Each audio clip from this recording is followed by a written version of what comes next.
Well, this is the wrong week. We have this week. No, wait, that's also wrong. This is the week. We're like a couple days into this week and I haven't switched it yet.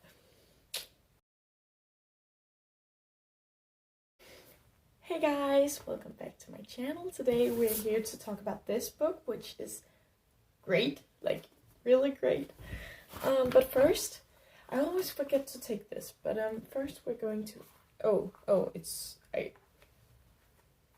that's not great. Anyway, here we have the one from there's this beautiful kind of mask face thingy. Yeah.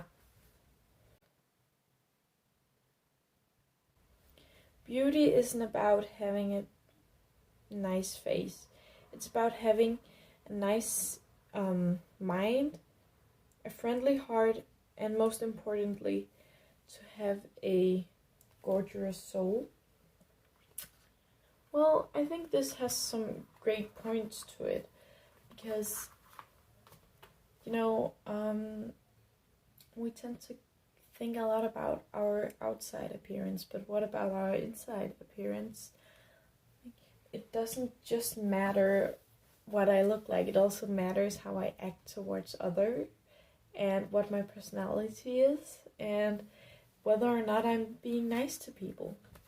So yeah, take away what you want from this. Hey guys, so as you might have seen on my channel, my phone broke and I filmed this video before it broke.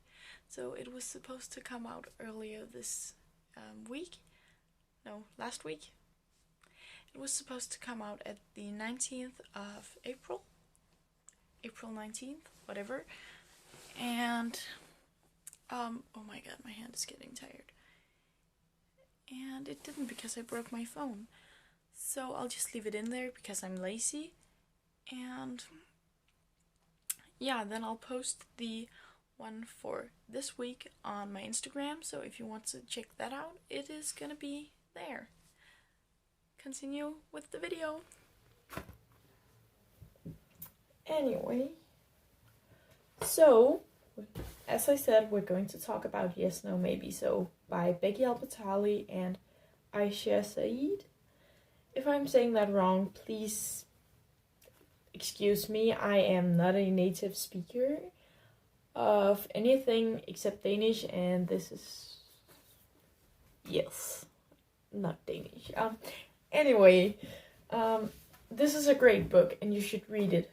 I gave this book, I believe, 5 stars actually, which should be the first 5-star read of the year. I'll just check it quickly in my reading journal.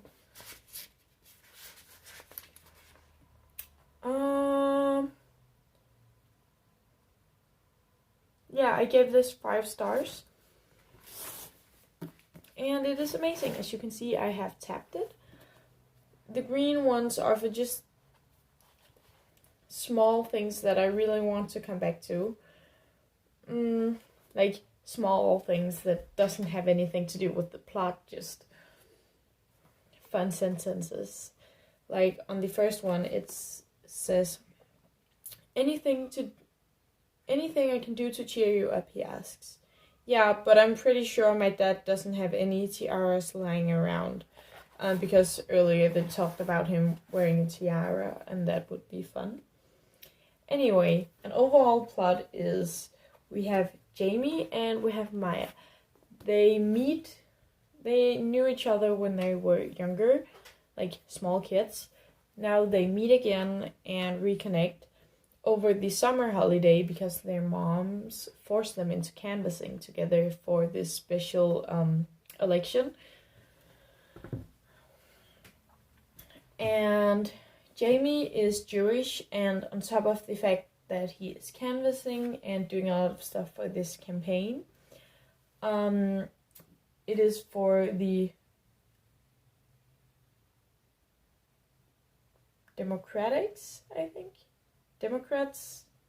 I think these are Democrats. I'm not sure.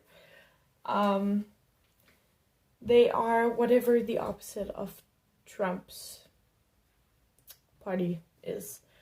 Okay, And on top of the whole canvassing and campaigning part, they also, like his sister, she has her bat mitzvah in like the end of the book. And that's going on at home. And his grandma is Insta famous as Instagram, which is kind of funny. I like that pun a lot. Yeah, and Maya is Muslim? Yeah, that's what it's called. And it's Ramadan, so she's fasting.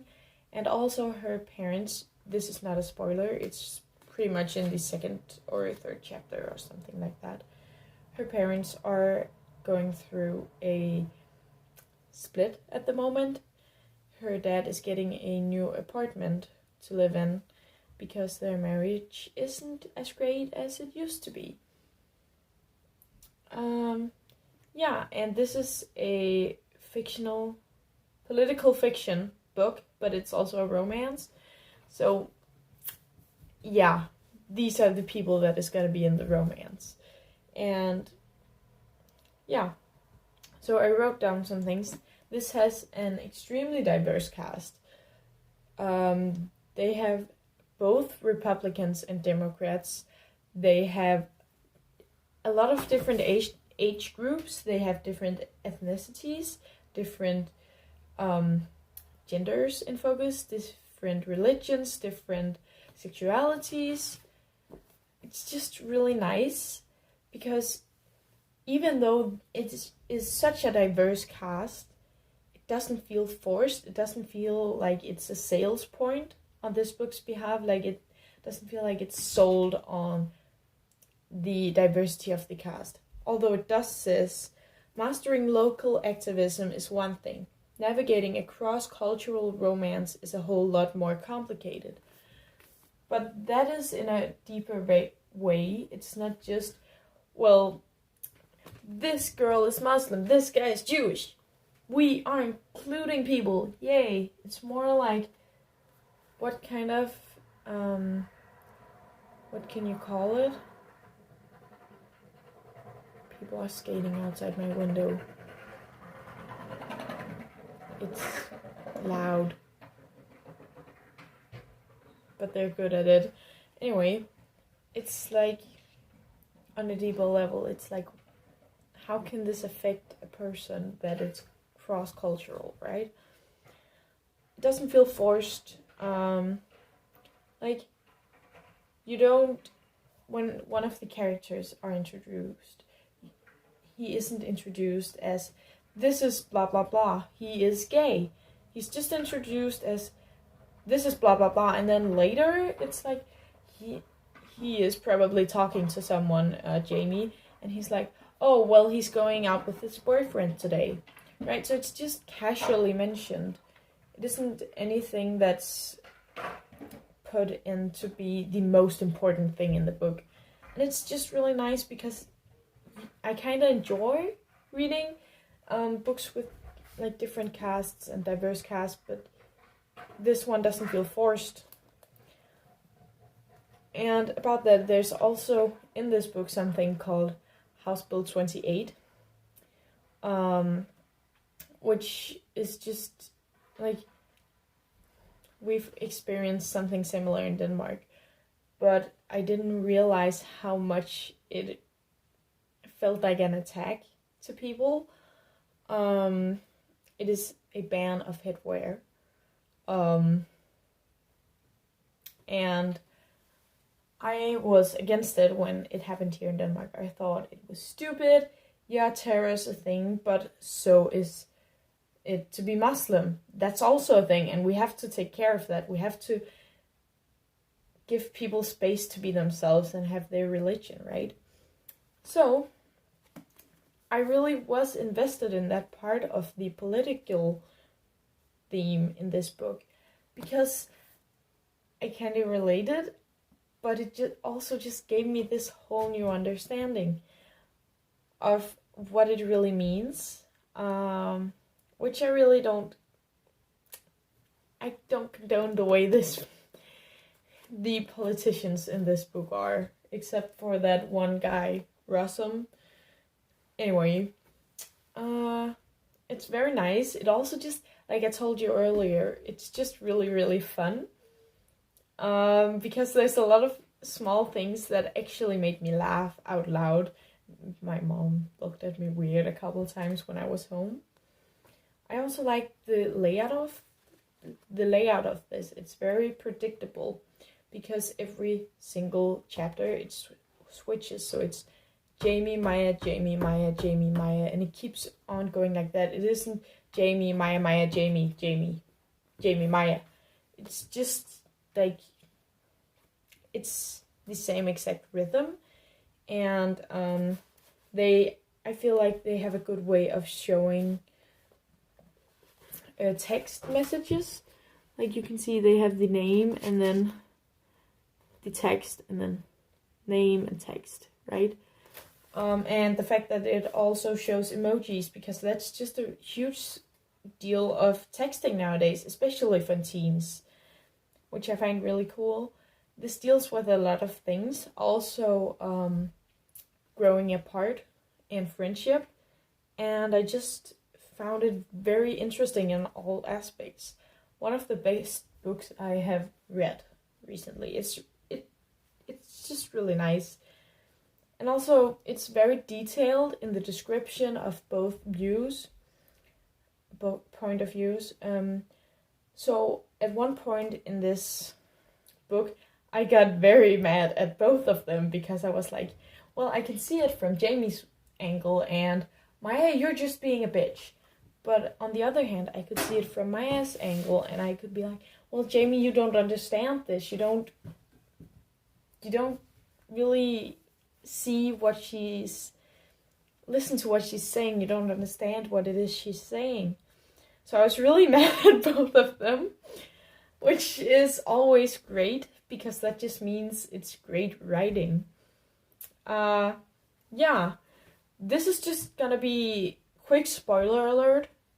So this is spoilers at the end right now. I really loved the ending. I loved the way that it all came together.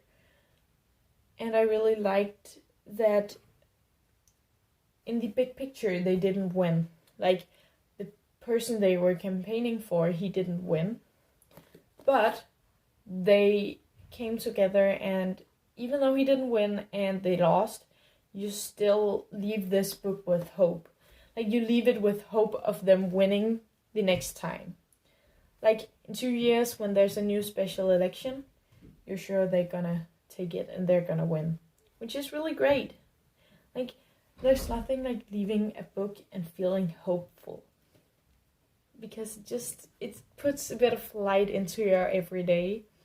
So yeah, read this book. 5-star read. It's really, really fun. And I mean really fun. Read this book. It is very fun.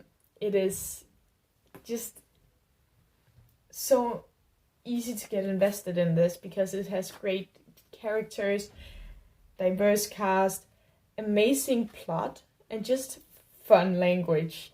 And you can relate by the text. You can just relate to them being teenagers, really. And I think that's really nice. And if you want to read some political fiction, but also some romance, this is great. It isn't insta-love. It isn't forced. It just feels right when you read it. Like, you feel like they fit together, right? And you can just feel how they're comfortable around each other. Read this book. I love it. It's amazing. And that was my review, which was a little messy, but I haven't done a video review before. I hope you like it. Read this. Have a good day. See you later. Bye.